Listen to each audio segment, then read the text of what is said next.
Mesdames, Messieurs, bonjour et bienvenue dans ce journal Le Sommaire. Le code du numérique en débat à Cotonou, les acteurs impliqués dans sa vulgarisation se sont retrouvés pour discuter autour de cette loi.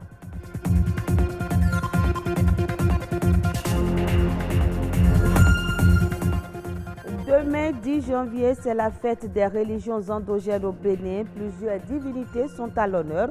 Un zoom sur le vaudou à Tingali dans cette édition.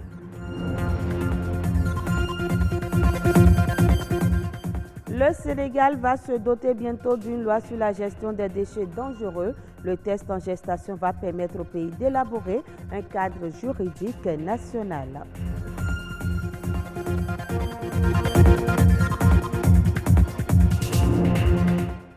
Comprendre et s'approprier le contenu de la loi portant code du numérique en République du Bénin, un exercice auquel sont conviés les acteurs de l'écosystème du numérique. L'objectif est de renforcer leur connaissance sur les différentes dispositions du code reportage. Un immense code, celui du numérique.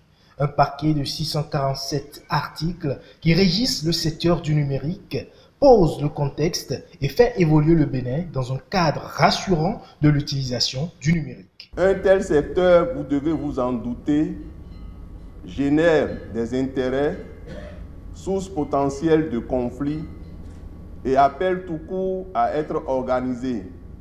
Et l'organisation, sous quelque forme que ce soit, se traduit par un cadre réglementaire et législatif. Il y a des principes fondamentaux sur lesquels ce code se fonde pour pouvoir apprêter le cyber-environnement, le cyberespace qui est cet espace dématérialisé et sans frontières. C'est pourquoi cette rencontre se veut donc la première activité de vulgarisation du code du numérique à travers le cadre réglementaire pour mieux appréhender son impact et les changements sur l'usage et l'outil numérique. C'est un document qui va nous permettre d'avancer dans différents domaines, que ce soit la dématérialisation, que ce soit le e-commerce, que ce soit la cybersécurité, et donc nous permettre d'évoluer dans un cadre qui, même si rien n'est jamais parfait, qui est suffisamment complet pour garantir une évolution du numérique, une maturité du numérique, un progrès de la maturité du numérique au Bénin qui est nécessaire pour notre développement. Ce que j'espère que nous allons voir aujourd'hui à travers les différents ateliers, c'est réellement comment parler de ce texte, comment diffuser les messages, comment utiliser ce texte de manière à ce que cette transformation que nous appelons de nos voeux se fasse dans les meilleures conditions pour le secteur du numérique, mais en fait pour l'ensemble des secteurs de notre vie et de nos activités. Avec le code du numérique, c'est la transformation de la société qui va inclure cette nouvelle composante dont l'impact est indéniable. Ce code a toujours été une source d'inspiration, une source de discussion diverses autour, je vais dire, de notre politique et de notre stratégie sectorielle. Ce code du numérique est important parce que cela hisse notre pays au rang de ces pays où la question de la prédictabilité du secteur ne se pose plus.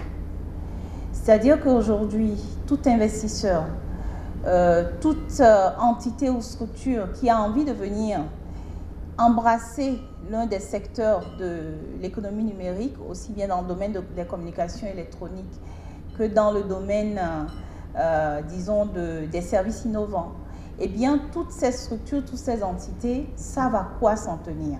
L'ambition est donc de porter loin le code du numérique, un engagement pris pour réduire les risques liés à l'utilisation du numérique au niveau de chaque citoyen. Mieux, le code entend instaurer un climat de confiance autour des usages du numérique. Le Bénin célèbre demain 10 janvier la 27e édition de la fête des religions endogènes, une occasion de révéler au monde un pan de la culture béninoise. Dans le panthéon du Bénin, il existe plusieurs divinités. Nous nous intéressons aujourd'hui à la divinité Atingale, ses rituels, ses interdits et son apport pour les adeptes. Enoch Rompati. Il existe plusieurs types de vaudou qui sont respectés et vénérés par des adeptes au Bénin. Au nombre de ceux-ci, on peut citer le vaudou Atingali, le vaudou Trompito Deka, le vaudou Hebiosu, le vaudou Dan. Ils sont nombreux et chacun avec ses réalités. Réalités qui concernent les rituels, interdits et comportements vestimentaires.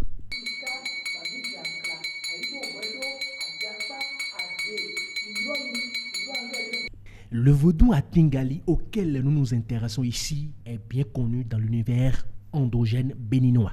Il est bien aimé et vénéré par Hunogan, Metonu Agbokanli et autres adeptes et fidèles qui lui doivent le salut. Ceci du fait de sa puissance et de ses bienfaits. Atingali, c'est un esprit qui fait le bonheur, qui fait, si quelqu'un tombe malade, de sorcellerie, le maladie de sorcellerie, si quelqu'un tombe, si la personne vient chez Atingali, Atingali guérit ça. Quelqu'un veut faire enfant et il y a le difficulté dedans, si la personne vient voir Atingali, il a fait accouchement sans gêne. Atingali est un vaudou, comme on le dit dans notre langue, Rouaïssin. C'est un vaudou qui est venu du Ghana. C'est le vaudou des Haoussa qu'il adore et il fait des sacrifices cérémoniels, des rites, tout ça là haut. Le domaine de définition du vaudou Atingali est la lutte contre la sorcellerie. Notre culte, ce n'est pas le culte qui tue les gens, ce n'est pas le culte qui fait le gris-gris. Donc si ils ont resté fidèles, je crois que tout doit aller comme il veut. Et les nombreux sacrifices et offrandes qui se font chaque année visent à renforcer cette lutte. Plusieurs objets matériels comme la bougie blanche, le parfum, la cola, la toile blanche, les sucreries et autres aident à accomplir cette mission. En prélude à la fête du 10 janvier, ce grand prêtre lève un coin de voile sur le rapport qui existe entre le vaudou Atingali et la déesse des eaux. Atingali et Mami, c'est la même chose. Quand on dit Atingali, il y a plusieurs esprits dedans. Donc, il y a le Atingali, il y a Tchenche, il y a Boto, il y a Kaya, il y a Mami, il y a Frania Bokani, il y a Agbadjon aussi. Il y a beaucoup d'esprits dans l'Atingali. Atingali est le dérivé de Dan, parce que c'est l'ensemble des esprits qui forment vaudou. Et le vaudou est un réceptacle des esprits. Ce réceptacle-là qui est vaudou a hébergé des esprits dedans aussi, mais pas en abondance. Et puis, on peut trouver un peu d'esprit Kabbalah. Et esprit un peu goût. C'est ça qui est Atingali. La divinité Atingali, ici représentée, possède 3 têtes, 6 mains et 2 pieds. Aujourd'hui, cette divinité est gardée et protégée par Hunogan Agbokanli Metonu. Ce grand prêtre a la lourde responsabilité de l'installer chez les initiés qui en expriment le désir.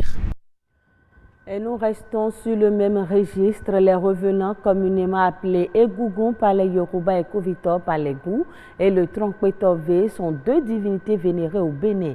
La première divinité représente le symbole de l'esprit de mort revenu pour se manifester aux vivants et la seconde, un esprit bienfaiteur, protecteur, issu du vaudou tronc. Si chez les Egougon, l'accoutrement a un sens, ce n'est pas le cas chez les adeptes du tronc V. Pour être édifiés sur la question, suivons ce reportage que nous propose Sylvania Tchanou.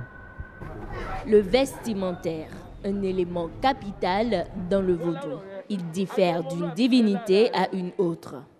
Chez les Egougon, ce sont les babouches ornées de perles, le masque et d'autres éléments capitaux que l'on ne retrouve nulle part ailleurs. Je m'en vais vers Obasalako qui est là. Obasa veut dire le roi. Et je crois que la maison dans laquelle nous nous trouvions aujourd'hui, c'est la première personne, notre aïeul, qui fut le roi de cette collectivité. C'est pourquoi vous voyez ce tam-tam sur sa tête. Tout ce que nous faisons pour un revenant, c'est des trucs qu'on demande toujours par le FA. C'est vrai, les pères ne sont pas comme les autres. On a voulu donner un peu de look à l'accoutrement. C'est ça que tu es en train de voir vis-à-vis du poteau. Cependant, ces éléments qui les caractérisent sont également signes de distinction selon le grade et le rang. Les jumeaux représentent beaucoup de choses dans la maison. Sans les jumeaux, nous ne pouvons rien faire. Les jumeaux sont sortis d'abord pour présenter la maison, pour faire de talakou, comme on le dit, de la maison, avant que les autres ne sortent. Et c'est le chef de famille qui sont en dernière position. Tout ce qu'il y a sur un revenant, c'est à apprendre. C'est sacré. C'est sacré. Quand tu prends ce que tu vois comme tige dans la main de Obassalakor, chaque endroit a son nom.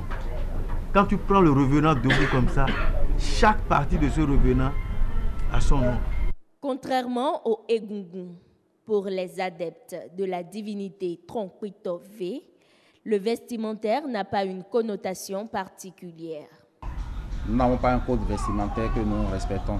C'est seulement ceux qui sont les Vodunsi, que nous appelons communément dans notre congrégation les Tronsi, qui, eux, quand l'esprit vient et qu'ils entrent en transe, l'esprit exige des tenues données et ils ne s'habillent pas comme les personnes ordinaires. L'esprit peut s'habiller en couleur blanche, en couleur rouge ou bien le mélange de toutes les couleurs. Ici, seuls les dignitaires ont un style vestimentaire bien défini. Il y a le chapeau qui les différencie. C'est seulement le Osofo qui a le droit de porter des chapeaux. Et sur le chapeau, il y a un talisman que les gens entourent autour du chapeau. Et c'est ça qui prouve que le Osofo, celui-ci, il a été consacré, installé sur un siège donné. Maintenant, à part celui-là, je crois qu'il y a des Bosofo. C'est celui qui suit directement le Osofo. C'est lui aussi, il peut porter le chapeau si on lui donne l'autorisation. Voilà, tout est une histoire d'hierarchisation. L'apparat vestimentaire en milieu vaudou fait partie intégrante du patrimoine culturel et cultuel du Bénin. Hors du Bénin, le Sénégal sera bientôt doté d'une loi sur la gestion des déchets dangereux. Cette loi vise à organiser la gestion écologiquement rationnelle des déchets dangereux au Sénégal pour assurer qu'ils ne créent pas de dommages à l'environnement et à la santé des personnes, des animaux et de l'écosystème naturel. Reportage. La mauvaise gestion des déchets dangereux a un impact négatif sur la santé des populations, le cadre de vie et l'écosystème. Un vide juridique constaté par les acteurs qu'il faut combler. C'est dans cette dynamique que cette loi est proposée. Objectif, renforcer le cadre juridique et institutionnel sur la gestion écologiquement rationnelle des déchets toxiques et cancérigènes. Il fallait proposer de façon globale une loi pour une gestion écologiquement rationnelle des déchets. Parce que, comme vous le savez, le Sénégal est signataire de plusieurs conventions. Et parmi ces conventions, il y a la convention de Stockholm. Et c'est dans le cadre justement de cette convention que le Sénégal a bénéficié de ce fonds pour ce projet, pour réduire les émissions des polluants organiques persistants qui effectivement impactent sur l'environnement et sur la santé. Experts de l'ONUDI, techniciens du ministère de l'Environnement et acteurs concernés ont examiné et validé le document. L'autre étape décisive est la sensibilisation des pouvoirs publics. Ces derniers doivent accompagner ce processus pour une adoption rapide de la loi portant organisation de la gestion des déchets dangereux au Sénégal. Fin de ce journal, merci de nous avoir suivis. Je vous retrouve à 19h45 pour l'édition du soir.